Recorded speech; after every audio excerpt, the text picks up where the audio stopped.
Hari ini kita akan belajar kebenaran firman Tuhan. Saya mengajak saudara untuk membuka Alkitab kita di dalam kitab Filipi pasal yang ketiga. Kita akan membaca ayat yang ke-12 mulai sampai dengan ayat yang ke-16. Filipi pasal 3 ayat yang ke-12 sampai dengan ayat yang ke-16. Sudah ketemu semuanya? Kita baca berganti-gantian. Saya akan memulai ayat 12, nanti Bapak Saudara ayat 13 sampai di ayat yang ke-16 saja. Demikian firman Tuhan. Bukan seolah-olah aku telah memperoleh hal ini atau telah sempurna, melainkan aku mengejarnya. Kalau aku dapat juga menangkapnya, karena aku pun telah ditangkap oleh Kristus Yesus.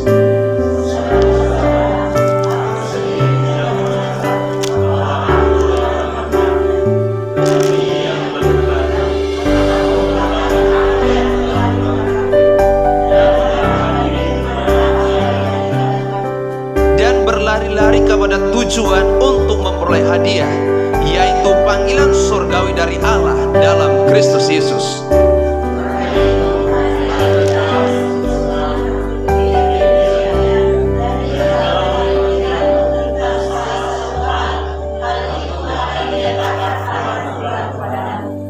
Tetapi baiklah tingkat pengertian yang telah kita capai, kita lanjutkan menurut jalan yang telah kita tempuh. Amin firman Tuhan. Berbagilah saya dan saudara yang mendengar, terlebih lagi yang akan melakukannya di dalam kehidupan saya dan saudara. Hari ini kita akan belajar satu tema, yaitu hidup berfokus kepada Kristus. Sekali lagi, hidup berfokus kepada Kristus. Nah saudara, Rasul Paulus di dalam surat-suratnya menyatakan bahwa bagiku hidup adalah Kristus, dan jikalau mati itu adalah keuntungan. Rasul Paulus mengajar saya dan saudara bagaimana hidup kita itu fokusnya kepada Kristus, ya. Perhatian kita, pikiran kita kepada Kristus dan di mana Yesus ada. Kenapa kita perlu hidup berfokus kepada Kristus? Karena memang kalau kita berfokus kepada dunia, dunia ini hanya sementara. Ya, dunia ini akan kita tinggalkan, dan semua yang ada pada kita akan kita tinggalkan. Apa yang kita miliki hari ini itu tidak akan bisa menolong kita untuk mencapai keselamatan kita. Nah, maka dari itu kita perlu memfokuskan perhatian kita kepada Kristus dan di mana Dia ada. Karena kesanalah tujuan hidup kita. Amin. Karena kesanalah sasaran hidup saya dan saudara pada akhirnya. Jadi dengan kata lain, perjalanan kita hari lepas hari bukan hanya mencari makan dan minum saja, tetapi sedang menuju kepada satu titik, yaitu berjumpa dengan Kristus. Dan ini harus benar-benar kita yakinkan. Ini harus benar-benar kita pastikan bahwa di dalam perjalanan kita suatu saat nanti akan berjumpa dengan Kristus. Amin. Jangan sampai kita tidak ketemu, saudara. Ya, jangan sampai di tengah jalan ada yang menyimpang, akhirnya kita tidak ketemu bersama dengan Kristus. Nah, oleh karena itu kita harus hidup berfokus kepada Kristus. Nah, ketika kita hidup berfokus kepada Kristus, apa yang kita harus lakukan sebagai wujud nyata bahwa saya saudara benar-benar fokus kita kepada Kristus? Ada 3 hal yang akan kita pelajari dari kebenaran firman Tuhan yang sudah kita baca. Sebagai wujud kita fokus kepada Kristus, apa yang harus kita perbuat? Yang pertama dikatakan di dalam ayat yang ke-12 tadi, bukan seolah-olah aku telah memperoleh hal ini atau telah sempurna, melainkan aku mengejarnya. Kalau aku juga dapat menangkapnya, karena aku pun telah ditangkap oleh Kristus Yesus. Saudara-saudaraku, aku sendiri tidak menganggap ayat 13 bahwa aku telah menangkapnya, tetapi ini yang kulakukan, aku melupakan apa yang telah di belakangku. Ini hal yang pertama yang harus kita lakukan, ya, melupakan apa yang ada di belakang kita. Dan ini kata Rasul Paulus, saudara, melupakan apa yang ada di belakangnya. Pertanyaannya, apa yang ada di belakangnya Rasul Paulus? Ya, apa yang ada di belakangnya Rasul Paulus? Dan itu dijelaskan di dalam Filipi pasal yang ketiga ayat yang keempat sampai ke-8. Ya, saya akan bacakan saudara. Ya, sekalipun aku juga ada alasan untuk menaruh percaya kepada hal-hal lahiriah, jika ada orang lain menyangka dapat menaruh percaya pada hal-hal lahiriah, aku lebih lagi. Disunat pada hari ke-8 dari bangsa Israel, dari suku Benyamin, orang Ibrani asli. Tentang pendirian terhadap hukum Taurat, aku orang Farisi. Tentang kegiatan, aku pengenai jemaat. Tentang kebenaran dalam mentaati hukum Taurat, aku tidak bercacat. Tetapi apa yang dahulu merupakan keuntungan bagiku, sekarang ku anggap rugi karena Kristus. Malah segala sesuatu ku anggap rugi, karena pengenalan akan Kristus Yesus Tuhanku lebih mulia daripada semuanya itu. Oleh karena dialah aku telah melepaskan semuanya itu dan menganggapnya sampah, supaya aku memperoleh Kristus. Ternyata inilah background, latar belakangnya Rasul Paulus. Ya, seorang yang luar biasa, memiliki prestise di tengah-tengah masyarakat, memiliki kedudukan di tengah-tengah masyarakat, memiliki nama di tengah-tengah masyarakat. Bahkan ketaatan melakukan hukum Taurat dikatakan tidak bercacat. Dilihat dari silsilah latar belakang kesukuannya, bangsanya, dia orang Ibrani dikatakan. Ya.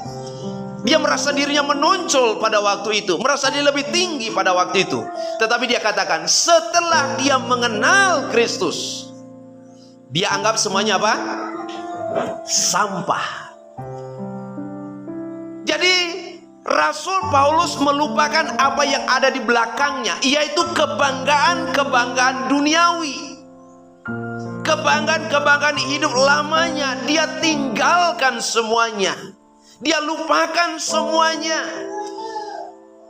Kebanggaan-kebanggaan agamanya, kesukuannya, adat istiadat, tradisinya yang dulu dia bangga-banggakan, kemudian dia lupakan setelah dia mengenal kepada Kristus. Itu yang dilakukan oleh Rasul Paulus. Sebagai wujud bahwa Rasul Paulus mau fokus kepada Kristus, semua kebanggaan-kebanggaan dulu sudah tidak lagi ada apa-apanya, bahkan dianggapnya sampah. Dia melupakan semuanya, saudara. Nah, kalau saya dan saudara berfokus kepada Kristus, maka kita juga harus belajar melupakan apa yang ada di belakang kita. Dulu kita bangga karena prestasi-prestasi dunia, kita bangga dengan hobi-hobi tertentu, kita bangga dengan kesibukan-kesibukan tertentu, kita bangga dengan kegiatan-kegiatan tertentu. Tetapi kalau kita benar-benar fokus kepada Kristus, kita harus belajar melupakan semuanya itu. Ya, anggaplah itu semua sebuah pelajaran kenangan. Tetapi sekarang saya dan saudara belajar memusatkan perhatian kita kepada Kristus, dengan tidak lagi menyombongkan, membanggakan prestasi apa yang kita raih dulu ketika kita tanpa Kristus. Ketika saya berjalan dengan seorang hamba Tuhan yang pelayan di Gideon dulu, waktu dia belum bertobat, dia katakan, karena dia seorang pengusaha, waktu dulu saya belum bertobat, punya uang, saya jalan ke sana ke sini melakukan dosa. Ya, dia katakan begitu. Saya jalan ke sana sini ke masing-masing daerah, saya lakukan dosa. Pengusaha, orang kaya, punya banyak uang. Tetapi setelah dia mengenal Yesus, percaya kepada Yesus, bertobat kepada Yesus, dia lupakan itu. Mungkin orang berpikir bangga, oh saya bisa jalan ke sini, jalan sini, berbuat dosa ini dan itu dan sebagainya. Dia merasa bangga. Tetapi dia katakan, ketika saya berbicara ini, saya bukan bangga, tetapi saya malu. Dan saya menyaksikan ini untuk apa? Melucuti pekerjaan iblis. Karena saya dulu diperalat oleh setan. Maka sekarang saya setelah percaya Yesus, saya mau berjalan kemana saja. Dulu sana sini jalan cari dosa, lakukan dosa. Sekarang saya jalan sana sini, saya mau bagikan Alkitab di mana saja. Oh, itu luar biasa, saudara. Ya, ini seorang pengusaha. Nah, saudara, kalau kita benar-benar fokus kepada Kristus, kita tidak boleh menduakan Kristus. Kita harus benar-benar memusatkan perhatian kita, kecintaan kita, keinginan kita, kerinduan kita kepada Kristus. Amin. Ya, belajar melupakan kebanggaan-kebanggaan yang dulu ya membuat kita merasa diri lebih daripada yang lain. Ya, itu sudah tidak ada artinya lagi. Kalau Rasul Paulus mau membangga-banggakan kebanggaannya, dia bisa bangga. Ya, apalagi dia katakan tentang kegiatannya luar biasa apa yang dilakukan Rasul Paulus. Bahkan dia sangat radikal dengan ajarannya dulu. Dia sangat radikal dengan pemahamannya dulu. Saking radikalnya bahkan dia katakan, aku penganiaya jemaat. Karena ketaatan mentaati hukum Taurat, dia tidak bercacat. Siapa yang melanggar hukum Taurat, dia libas habis. Tetapi setelah dia mengenal Tuhan, semuanya sudah dianggap sampah, tidak berguna. Dia tinggalkan semuanya. Nah saudara, sekali lagi saya katakan bahwa ketika kita mempercayai Kristus sebagai Tuhan dan Juru Selamat, kita tidak boleh menduakan Kristus. Tidak boleh ada lagi kesukaan-kesukaan yang lain, berhala-berhala yang lain. Tidak ada lagi kecintaan-kecintaan yang lain. Apalagi yang kita cintai, yang kita senangi, itu tidak berkenan di hadapan Tuhan. Tidak boleh. Maka kita belajar melupakan apa yang ada di belakang kita. Amin. Dan memperhatikan perhatian kita kepada Kristus. Untuk belajar menyukakan hati Tuhan, menyenangkan hati Bapa di surga. Ya. Semua kebanggaan-kebanggaan yang dulu, sekali lagi, anggaplah itu pengalaman, pelajaran. Sekarang kita belajar membanggakan Kristus, membanggakan karya Tuhan yang sudah menyelamatkan kita, membanggakan salib Kristus. Karena oleh salib itulah kita diselamatkan. Oleh salib itu kita masih diberikan kesempatan. Malaikat berdosa, satu kali berdosa selesai. Iya kan? Malaikat satu kali berdosa, sombong, dosa, langsung dijatuhkan, langsung dilemparkan dari surga. Tidak ada lagi kesempatan.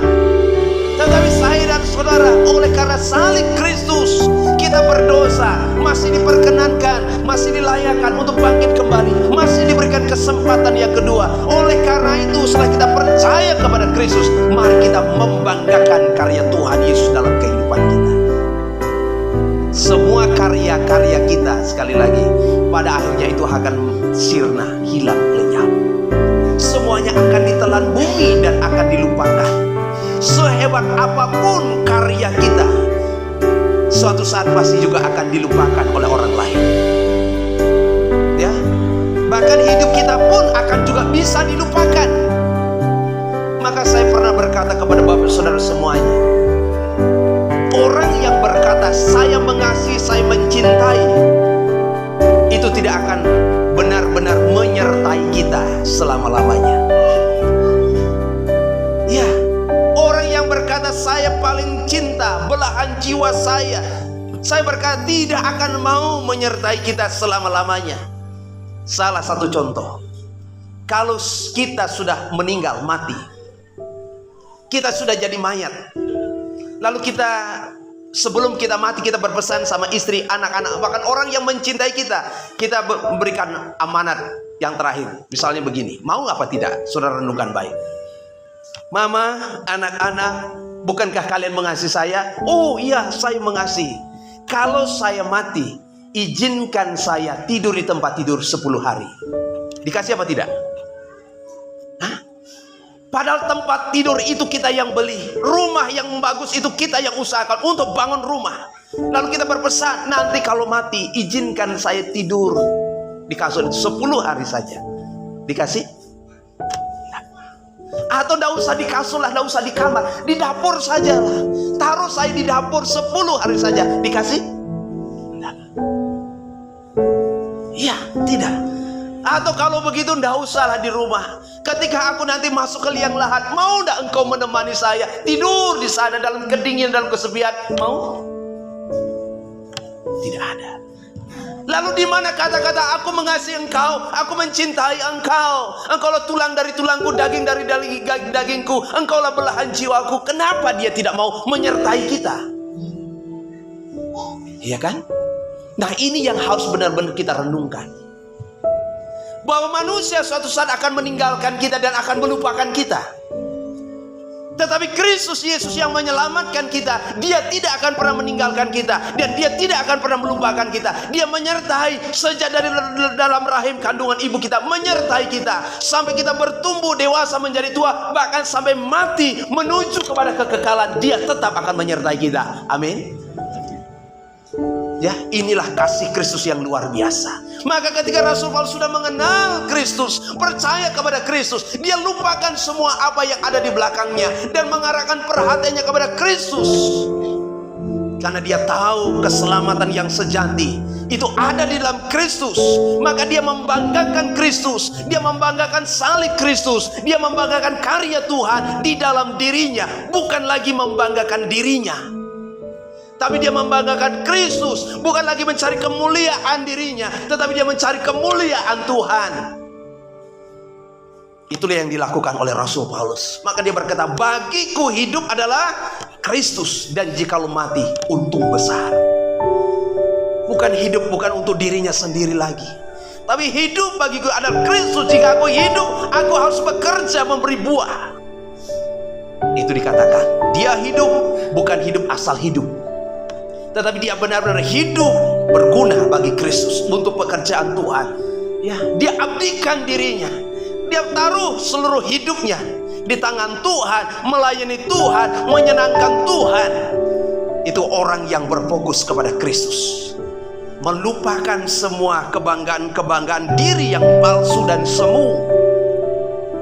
Kebanggaan-kebanggaan diri yang bisa membuat orang menjadi sombong, merasa diri tanpa Tuhan bisa, merasa diri tidak perlu campur tangan Tuhan, tanpa berdoa pun bisa, tanpa ibadah pun bisa. Dia lupakan semua kebanggaannya. Sekarang dia fokuskan perhatiannya kepada Kristus, menyenangkan hati Kristus, memuliakan Kristus. Itulah yang dilakukan oleh Rasul Paulus. Nah, kalau saya dan saudara hidup kita fokus kepada Kristus, mari kita belajar melupakan kebanggaan-kebanggaan yang lalu. Amin. Melupakan kebanggaan-kebanggaan diri. Mari sekarang kita belajar membanggakan Tuhan, memuliakan Tuhan, membanggakan karya Tuhan, membanggakan janji Tuhan, apa yang Tuhan sediakan nanti kepada kehidupan saya dan saudara. Amin. Sehingga kalau kita berfokus kepada Kristus, kita tidak akan kecewa dengan keadaan. Kita tidak akan kecewa dengan orang lain. Kita tidak akan banyak menuntut. Karena kita berusaha mengerjakan sesuatu untuk mencari kesukaan Bapa, menyenangkan Tuhan, bukan untuk menyenangkan orang lain. Dipuji orang-orang lain, ya syukur kalau dipuji. Tidak pun tidak apa-apa. Yang penting kita belajar menyenangkan hati Kristus.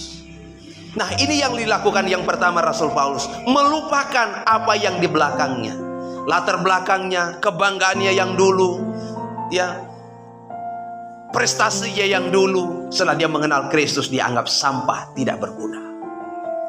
Sekarang dia mau fokus kepada Kristus. Itulah luar biasa, saudara. Kemudian yang kedua, wujud hidup berfokus kepada Kristus itu bagaimana? Yang kedua, mari kita lihat ayat yang ke-14 dikatakan, dan berlari-lari kepada tujuan untuk memperoleh hadiah, yaitu panggilan sorgawi dari Allah dalam Kristus Yesus. Yang kedua, mengarahkan diri kepada panggilan sorgawi. Ya, panggilan sorgawi itu ada 3. Yang pertama, kita dipanggil untuk menerima keselamatan. Kita dipanggil semua, amin. Kita dipanggil, dipilih untuk percaya kepada Yesus, ya, untuk menerima keselamatan. Itu panggilan sorgawi, ya. Yang kedua, panggilan sorgawi itu orang itu dipilih, dipanggil untuk menjadi pelayan Kristus, untuk menjadi hamba Kristus. Itu juga adalah panggilan sorgawi. Menjadi hamba Tuhan, menjadi pelayan Tuhan, itu adalah panggilan sorgawi. Dan Rasul Paulus juga fokus kepada dirinya terhadap panggilan sorgawi ini, terhadap juga panggilan keselamatan. Dan yang ketiga, panggilan sorgawi itu adalah ketika kita dipanggil Tuhan menuju kepada rumah Bapa. Innalillahi wa inna ilaihi raji'un. Itu panggilan surgawi. Nah, Rasul Paulus mengarahkan diri kepada panggilan surgawi ini. Dia terus mengerjakan keselamatannya dengan takut dan gentar. Hari lepas hari dia berjuang supaya dia benar-benar bisa mencapai keselamatan yang sempurna, sehingga dia tidak lalai dengan apa yang harus dia lakukan. Dia rajin menginjil, melayani, karena dia juga fokus kepada panggilan pelayanannya. Dan terlebih lagi, Rasul Paulus juga mengarahkan diri kepada panggilan surgawi. Kapan dan di mana dia akan dipanggil oleh Tuhan, dan dengan cara apa dia akan dipanggil oleh Tuhan pada akhirnya nanti. Saya dan saudara, yang dua ini harus sudah kita pastikan. Kita sudah dipanggil untuk menerima keselamatan. Amin. Iya, ini harus kita benar-benar pastikan. Yang kedua, adakah di dalam diri saya dan saudara panggilan-panggilan surgawi secara khusus untuk menjadi pelayan Tuhan? Menjadi pelayan Tuhan tidak harus berdiri di mimbar, tidak harus berada di panggung, tidak. Tetapi di luar sana menjadi pendoa sapaan, juga menjadi hamba Tuhan. Karena kita semua ini sebenarnya hamba Tuhan, amin. Tetapi ada orang yang dipanggil secara khusus menjadi nabi, rasul, gembala, guru Injil, dan lain sebagainya. Dan yang ketiga ini juga harus saudara persiapkan. Panggilan surgawi yang terakhir ini harus benar-benar kita persiapkan, amin. Ya, saya dan saudara sedang mengantongi nomor antrean masing-masing. Sudah tahu nomor antreannya? Tidak ada yang tahu, tapi sudah ada di sini. Masalah kapan panggilan surgawi itu akan datang, di mana, kapan, dan dengan cara bagaimana, tidak ada seorang pun yang tahu. Karena panggilan surgawi yang ketiga ini adalah suatu rahasia dari Tuhan, dan rahasia ini sangat besar. Maka Rasul Paulus ketika dia masih hidup, dia benar-benar mengarahkan diri, mempersiapkan dirinya kepada panggilan surgawi. Ya, sehebat-hebatnya kita, suatu saat pasti akan mati. Amin.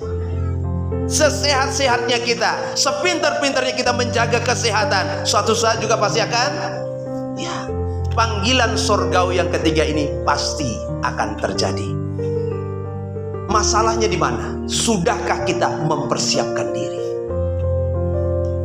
Sudahkah kita mengarahkan diri, mempersiapkan diri kepada panggilan surgawi ini?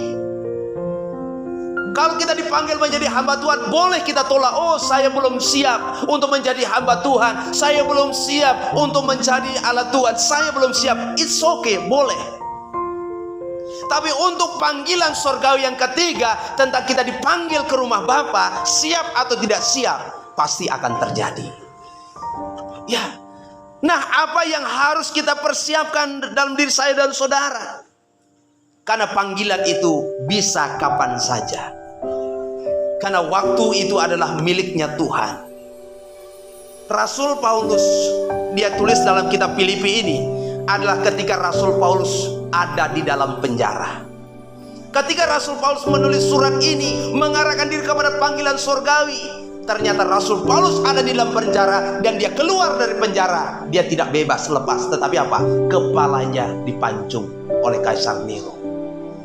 Maka Rasul Paulus katakan, aku mengarahkan diri kepada panggilan surgawi, karena dia sudah siap kapan kepalanya akan dipancung oleh Kaisar Nero pada waktu itu. Dia arahkan ke sana kepada upahnya. Dia siap kepada hal itu, sekalipun kalau dilihat dari secara manusia berat. Rasul Paulus bisa saja menjadi orang yang kecewa kepada panggilan Tuhan. Kenapa Tuhan memilih saya untuk menjadi alat Tuhan? Dan kenapa akhir hidup saya kok ada di dalam penjara? Akhir hidup saya kok berada di tangan Kaisar Nero? Kenapa akhir hidup saya kok dipermalukan dengan kepala yang terpancung? Ya, Rasul Paulus bisa saja kecewa. Dia bisa saja bersungut-sungut, dia bisa saja tinggalkan Tuhan. Seakan-akan Tuhan meninggalkan Rasul Paulus, seakan-akan Tuhan tidak mau lagi menolong Rasul Paulus. Tetapi Rasul Paulus tidak mau kecewa, karena dia tahu apa yang Tuhan sediakan di balik panggilan surgawi itu. Maka maka ayat yang ke-14 dikatakan, dan berlari kepada tujuan untuk apa? Memperoleh hadiah. Dengan kata lain, Rasul Paulus tidak dipanggil oleh Tuhan dengan cara kepalanya dipancung. Karena dia tahu Tuhan menyediakan upah bagi dia. Apa upahnya? Mahkota kemuliaan, mahkota kemegahan. Ada rumah Bapa yang Tuhan sediakan menjadi upah bagi Rasul Paulus, sehingga dia tidak kecewa dengan cara Tuhan memanggilnya. Nah saudara, maka saya berkata bahwa mengiring Tuhan, mengikut Tuhan, tidak selamanya saudara akan melihat mujizat. Percaya kepada Tuhan, tidak selamanya doa-doa saudara akan dijawab oleh Tuhan. Dalam menjalani hari-hari hidup kita, sekalipun Tuhan menyertai saya dan saudara, bukan berarti kita akan hidup bebas hambatan, tanpa ada halangan, tanpa ada masalah, tanpa ada cobaan, tanpa ada tantangan, bahkan tanpa ada aniaya. Rasul Paulus, dia tahu hidupnya, pelayanannya tidak mudah. Bahkan cara dia dipanggil juga dengan cara yang sangat kejam, dengan cara yang sangat keji, dengan cara yang tidak manusiawi. Tetapi Rasul Paulus tidak kecewa. Dia tetap mengarahkan fokusnya kepada Kristus dan upah yang Tuhan sediakan di seberang sana. Cara Tuhan memanggil seperti itu, Rasul Paulus siap. Harus kepalanya terpancung, sakit memang, berat memang, tetapi dia siap. Karena dia tahu apa yang Tuhan sediakan di belakang langit biru. Pujian yang sangat indah ketika orang berduka itu kan luar biasa. Belakang langit biru ada mahkotaku, belakang langit biru sana ku rindu. Adakah kita merindukan rumah Bapa? Adakah kita merindukan sebuah mahkota yang Tuhan sediakan, sehingga kita tidak takut dan kecewa dalam menjalani kehidupan kita, sehingga kita tidak kecewa dalam mengiring Tuhan? Sekalipun dalam mengiring Tuhan banyak tantangan, mengiring Tuhan banyak aniaya, mengiring Tuhan sepertinya dipermalukan di tengah dunia, tetapi kita tidak kecewa dengan cara-cara Tuhan, karena Tuhan menyediakan upah di belakang langit biru untuk saya dan saudara. Kalau kita fokus kepada dunia, kita pasti akan kecewa. Karena sebenarnya dunia tidak memberikan tepuk tangan dan sorak-sorai di akhir hidupnya Rasul Paulus. Seharusnya Rasul Paulus di akhir hidupnya banyak orang akan berdiri, standing applause, memberikan penghormatan terakhir. Tetapi itu tidak terjadi dalam kehidupan Rasul Paulus. Di akhir hidupnya tragis sekali. Tetapi Rasul Paulus tidak kecewa. Di akhir hidupnya Rasul Paulus tetap menguatkan jemaat yang dilayani, menguatkan rekan-rekan sekerjanya agar mereka juga fokus kepada Kristus. Nah saudara, bagaimana dengan saya dan saudara? Sudahkah kita benar-benar mengarahkan fokus kita kepada Kristus dan mempersiapkan diri kepada panggilan surgawi yang akan datang kapan saja dan di mana saja? Sudahkah kita mempersiapkan hidup kita supaya kita benar-benar layak dan berkenan ketika Tuhan memanggil kita? Tuhan akan menyambut kita. Engkau hambaku yang baik dan setia. Di dunia ini engkau sudah setia dalam perkara yang kecil. Engkau susah, engkau menderita, tetapi engkau tetap memikul salibku. Marilah masuk dalam kebahagiaan Tuhan. Apakah seperti itu akan penyambutan Tuhan ketika kita menghadapi panggilan surgawi? Atau Tuhan akan menyambut kita, engkau hamba yang jahat, hamba yang malas, dan Tuhan akan membuang kita ke tempat yang penuh dengan kertakan dan ratapan gigi. Sambutan seperti apakah nanti akan kita terima ketika kita sudah dipanggil oleh Tuhan? Ini penting untuk kita renungkan saudara. Maka dari itu selagi masih ada waktu, kesempatan masih Tuhan berikan untuk saya dan saudara, mari kita arahkan perhatian kita kepada Kristus, mengarahkan diri kita, mempersiapkan diri kita kepada panggilan surgawi yang akan bisa datang kapan saja dan di mana saja, bahkan dengan cara apa saja, sehingga kita tidak takut dalam menjalani hidup. Amin. Kita tidak takut.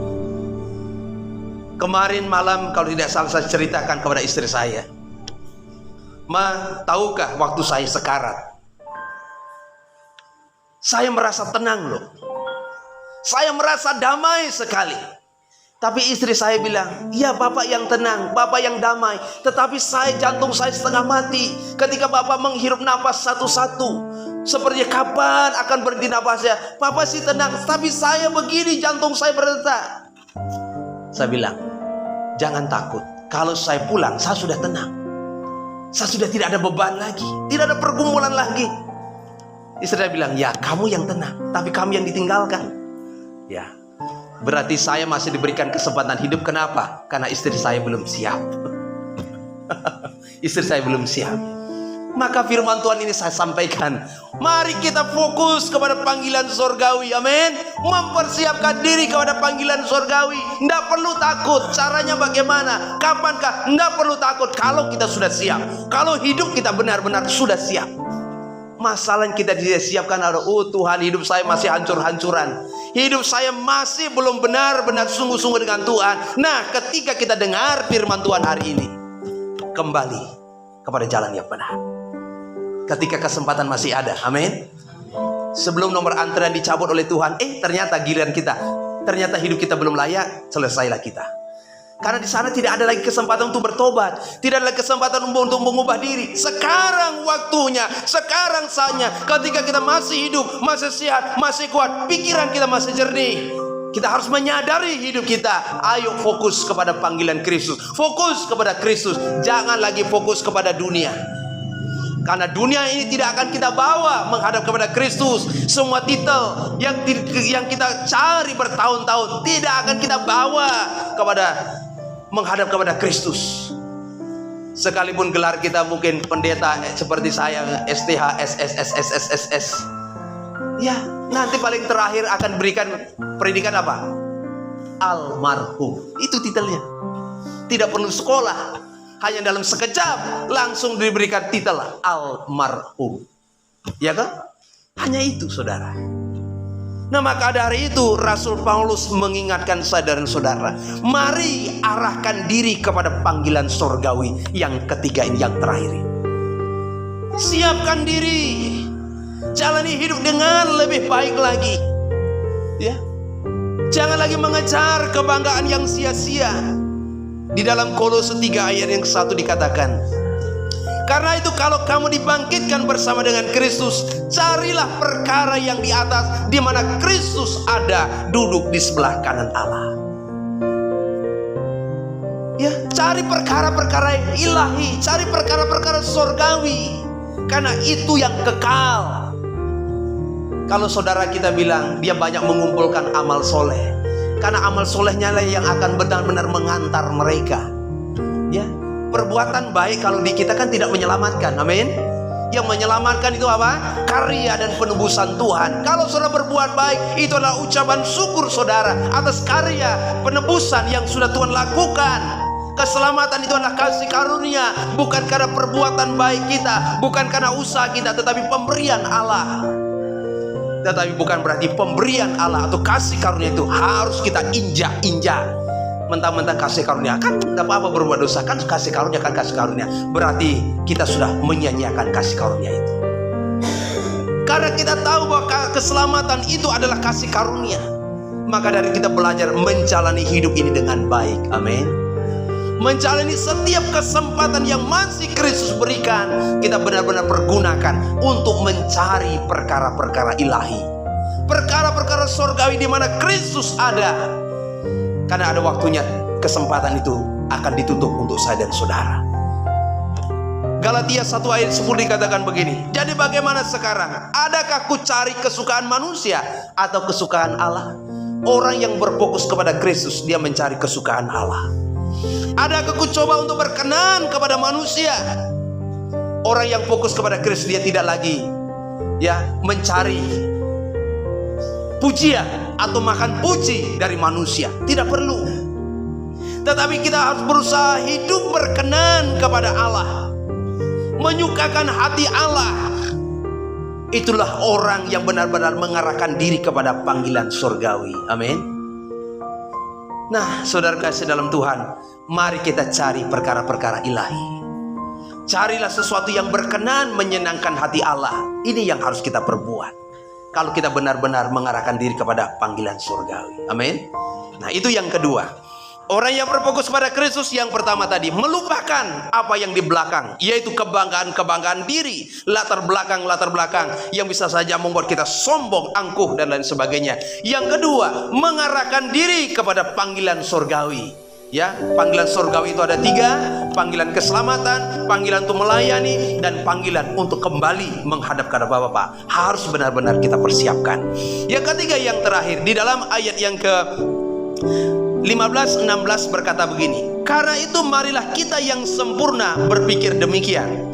Dan jikalau lain pikiranmu terhadap salah satu hal itu akan dinyatakan kepada Allah juga kepadamu. Tetapi baiklah tingkat pengertian yang telah kita capai, kita lanjutkan menurut jalan yang telah kita tempuh. Yang ketiga, wujud fokus kepada Kristus, meningkatkan pengertian di dalam Kristus. Jadi kita harus meningkatkan pengertian kita. Tujuannya apa? Supaya kita benar-benar paham. Ya. Supaya kita benar-benar paham bahwa saya dan saudara harus benar-benar mengerti akan panggilan kita di dalam Kristus. Kita harus benar-benar mengerti bagaimana menjadi pengikut Kristus yang benar. Itu bagaimana? Harus kita ngerti, harus kita paham. Nah, maka banyak orang kadang-kala tidak banyak ngerti, tidak banyak paham, tidak banyak juga mencari tahu. Akhirnya mudah sekali diombang-ambingkan, mudah sekali diselewengkan, mudah sekali disimpangkan, mudah sekali tergoda, mudah sekali digoda. Kenapa? Karena pengertiannya tidak mendasar kepada ajaran Kristus. Pengertiannya tidak mendalam tentang bagaimana menjadi pengikut Kristus yang benar. Bahkan dikatakan menurut jalan yang telah kita tempuh. Jalan yang kita tempuh inilah menjadi pengikut Kristus. Amin. Karena orang Kristen, kata Kristen itu bukan agama. Sekali lagi, Kristen itu bukan agama. Tetapi yang disebut Kristen waktu di Antioquia siapa? Pengikut-pengikut Kristus. Orang-orang yang menempuh jalan ini, yaitu menjadi pengikut Kristus, harus ngerti dengan benar bagaimana menjadi pengikut Kristus itu. Bahwa menjadi pengikut Kristus dikatakan bagaimana? Harus siap sangkal diri dan pikul salib setiap hari. Nah, orang yang fokusnya kepada Kristus, dia harus meningkatkan pengertiannya, saudara, supaya kita tidak mudah diombang-ambingkan oleh berbagai-bagai bujuk rayu dunia ini. Nah, maka dari itu, ya, di dalam Matius 10 ayat 37 ini dikatakan, barang siapa mengasihi bapa dan ibunya lebih daripadaku, ia tidak layak bagiku. Dan barang siapa mengasihi anaknya laki-laki dan perempuan lebih daripadaku, ia tidak layak bagiku. Bayangkan, menjadi pengikut Kristus harus benar-benar bagaimana mengutamakan Tuhan. Ini harus kita ngerti dengan benar. Menjadi pengikut Kristus kita harus benar-benar mengasihi Tuhan di atas segala-galanya. Bukan berarti kita tidak boleh mengasihi bapak dan ibu, kakak atau anak, ya, jangan disalahartikan. Tetapi di sini kita harus belajar mengutamakan Kristus, mengutamakan Tuhan dibanding dengan yang lainnya. Dalam Matius 10 ayat 38 juga dikatakan, barang siapa tidak memikul salibnya dan mengikut aku, ia tidak layak bagiku. Bayangkan, orang yang fokus kepada Kristus untuk benar-benar layak harus pikul salib dan mengikut Kristus. Pikul salib. Lalu salib apa yang harus kita pikul? Apakah salib penebusan dosa? Tidak. Salib itu berbicara tentang penyangkalan diri. Kedagingan, nafsu kita ini harus benar-benar kita sangkali, kita kuasai, kita salibkan. Itu harus benar-benar kita pikul. Mengikut Kristus kalau kita tidak menyangkali diri, ya, akan membuat kita tidak ada bedanya dengan orang yang tidak mengenal Tuhan. Ya. Kalau kita menjadi pengikut Kristus, tidak menyangkali diri, tidak pikul salib, kelakuan, sikap kita, perbuatan kita tidak akan ada bedanya. Nah, yang membuat berbeda itu ketika kita pikul salib dan sangkal diri. Orang mengumbar nafsunya, kita sangkali diri. Itu akan membuat kita berbeda. orang mabuk minum judi, lalu kita sangkali diri, itu akan membuat berbeda. Pikul salib, saudara. Kalau kita tidak pikul salib, kita akan mencari kesenangan-kesenangan diri, mencari kepuasan-kepuasan diri, mencari kenikmatan-kenikmatan sesaat. Kalau kita tidak pikul salib, artinya, akhirnya, apa bedanya? Orang yang mengenal Tuhan dan tidak mengenal Tuhan, apa bedanya? Yang menjadi beda itu hanya di KTP-nya saja agamanya. Tapi masalah perbuatan tingkah lakunya, tidak ada bedanya. Kenapa? Karena dia tidak sangkal diri dan pikul salib. Nah, pengertian kita di sini harus benar. Kalau kita tidak mengerti menjadi pengikut Kristus, ya, maka hidup kita tidak akan ada bedanya dengan yang lain, saudara. Nah, supaya kita mengalami pertumbuhan, mengalami kemajuan dalam tingkat pengertian, artinya jangan sampai kita berpikir seperti kanak-kanak terus. Kanak-kanak, anak-anak itu cara berpikirnya bagaimana? Main saja, senang saja. Itu cara berpikir kanak-kanak.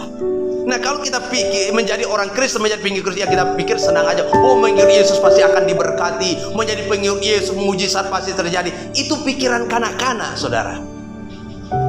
Yang fokusnya apa? Kepada diri sendiri. Kepada fokusnya apa? Kepada kesenangan diri sendiri.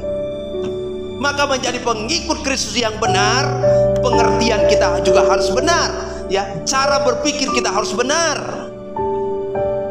Maka kita tidak boleh lagi berpikir seperti kanak-kanak yang mudah sekali diombang-ambingkan oleh dunia dengan segala penyesatannya. Mudah sekali kita dibujuk rayu oleh berbagai macam tipu daya dunia. Karena pemikiran kita masih kanak-kanak.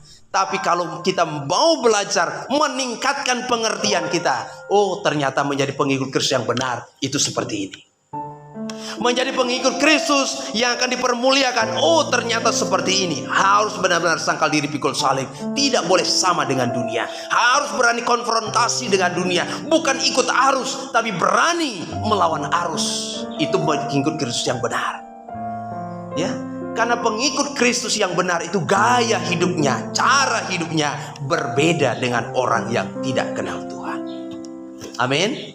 Nah, maka di sini kita harus meningkatkan pengertian kita. Pemahaman kita harus kita tingkatkan. Seperti dikatakan di dalam Kolose, ya, ini minggu lalu sudah kita bahas, bahkan di channel saya sudah juga saya bahas. Kolose 2 ayat yang ke-7, supaya kita bisa berakar di dalam Dia, supaya kita bisa dibangun di atas Dia, ya. Karena pengertian kita benar, pengertian kita bertambah-tambah, sehingga kita berakar di dalam Kristus. Tidak mudah diombang-ambingnya, karena akar kita kuat, pengajaran kita kuat, doktrin kita kuat. Tidak mudah diombang-ambingkan. Jangan salah Bapak Ibu, banyak hamba-hamba Tuhan juga bisa tinggalkan Kristus. Yang lagi viral hari ini kan siapa? Yang kentuti Alkitab itu hamba Tuhan loh, ya. Itu kentuti Alkitab, itu hamba Tuhan loh, hamba Tuhan karismatik pula. Jangan salah. Maka hamba Tuhan saja bisa tinggalkan Kristus, bisa hianati Kristus, apalagi jemaat. Nah, maka pengertian kita harus benar. Amin. Kalau pengertian kita benar, motivasi kita pun benar mengikut Yesus. Sekalipun tidak ada mujizat, ada mujizat, kita tetap setia kepada Tuhan. Diberkati, tidak diberkati, kita tetap setia kepada Kristus. Kenapa? Pengertian kita benar.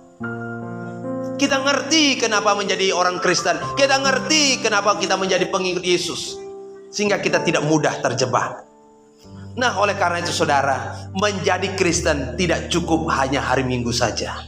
Menjadi Kristen tidak cukup hanya sekedar kita mendengar dari apa kata orang, tetapi harus benar-benar kita belajar firman Tuhan, Alkitab ini secara pribadi, supaya pengertian kita terus bertambah, sehingga kita tetap teguh kepada pendirian kita. Rasul Paulus menguatkan berbagai banyak jemaat, ya, supaya apa? Supaya semua orang yang dilayani oleh Rasul Paulus benar-benar tingkat pengertiannya itu bertambah-tambah, tidak seperti kanak-kanak lagi. Supaya mereka kuat dalam ajaran, kuat dalam pendirian, kuat dalam iman, kuat dalam pengharapan. Itu tujuannya Rasul Paulus. Nah, saya dan saudara pun harus demikian. Amin. Ya, meningkatkan pengertian kita terhadap ajaran-ajaran kita. Itu bagian juga dari mengasihi Tuhan. Kasihlah Tuhan Allahmu dengan segenap akal budimu. Ya, menggunakan akal pikiran kita untuk apa? Belajar sehingga kita mengerti. Kenapa saya menjadi orang Kristen? Kita ngerti. Sehingga kita tidak berkata saya jadi orang Kristen kan karena orang tua saya dulu Kristen. Kenapa orang tua saya dulu Kristen? Ya karena nenek saya Kristen. Kenapa nenek saya Kristen? Itu namanya Kristen tradisi. Kebanggaan-kebanggaan masa lalu. Seperti Rasul Paulus katakan, tinggalkan itu. Ya, sekalipun mungkin kita menikmati kekristenan karena warisan, tetapi pengertian kita harus benar. Saya menjadi Kristen, oh saya ngerti. Maka menjadi pengikut Yesus yang benar itu bagaimana? Belajar dari firman Tuhan. Amin. Ya saudara, hari-hari yang akan kita hadapi ke depan bukan semakin baik. Zaman yang kita hadapi bukan semakin akan menyenangkan kita, tetapi kita akan menghadapi kerumitan, akan menghadapi kesulitan. Ya, perusahaan Google saja, perusahaan besar yang direkomendasi oleh orang kaya di dunia, sudah ribuan, jutaan mem-PHK karyawannya. Itu Google, saudara. Ya. Belum lagi perusahaan-perusahaan yang lain. Ada banyak orang yang sudah dikeluarkan dari pekerjaannya. Susah mencari pekerjaan. Perjuangan hidup kita semakin tidak mudah. Kalau kita tidak mengerti dasar iman kita, akan mudah tinggalkan Tuhan. Dunia tawarkan yang serba mudah, kita bisa tergoda. Akhirnya kita tinggalkan Kristus, tinggalkan keselamatan. Hati-hati. Tapi kalau kita memiliki pengertian yang benar dan kita terus menambah pengetahuan kita terhadap ajaran kita, sesulit apapun keadaan situasi dunia, kita akan tetap mempertahankan iman kita. Amin. Kita akan tetap berusaha setia sampai akhir hidup kita. Amin. Seperti Rasul Paulus, karena dia memiliki pengertian yang benar terhadap imannya kepada Kristus, sehingga dia setia sampai akhir hidupnya. Rasul Paulus katakan, ya, darahku sudah mau ditumpahkan, hidupku sudah mau berakhir. Itu kata Rasul Paulus, saudara. Sehingga Rasul Paulus mempersiapkan hatinya, mempersiapkan hidupnya untuk menghadap kepada Kristus di surga sana. Nah, maka dari itu hari ini kita masih diberikan kesempatan oleh Tuhan untuk hidup. Kita masih diberikan karunia untuk berjuang. Maka dari itu fokuskan perhatian kita kepada Kristus. Jangan lagi sibuk hal-hal perkara dunia yang sia-sia dan suatu saat akan kita tinggalkan. Bukan berarti kita tidak boleh bekerja. Bekerja itu keharusan, karena bagian dari kehidupan kita. Tapi ketika kita bekerja, jangan sampai kita melupakan Kristus. Jangan sampai kita tidak pernah mempersiapkan diri kepada panggilan kita. Di tengah-tengah kesibukan-kesibukan kita, tetaplah kita ingat akan Tuhan. Amin. Ingat akan Tuhan. Kiranya Tuhan Yesus yang menolong kita semua, memberikan kita kekuatan bagi kita semua, supaya benar fokus kita kepada Kristus, bukan lagi kepada dunia yang akan binasa, yang akan kita tinggalkan ini.